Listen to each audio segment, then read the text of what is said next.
ครับมื้อนี้ก็สวัสดีครับก็สิได้มาซ้อมบท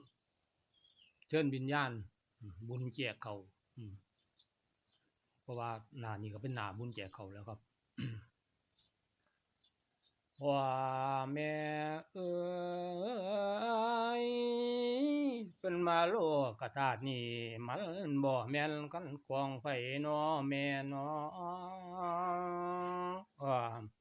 มันเป็นเพียงคนสมมุติให้หมู่คนอาศัยส่วนบ่ทันด่วนสิไปจอยมันกองฟ้อน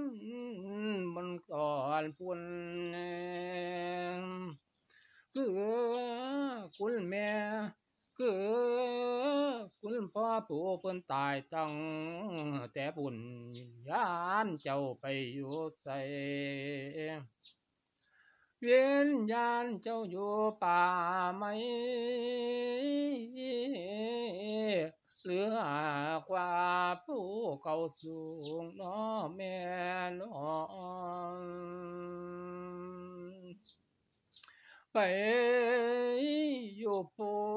กันป่าหลวงไปอยู่ดงน้อดอนสามไปอยู่ทางกันผู้ฝ่าย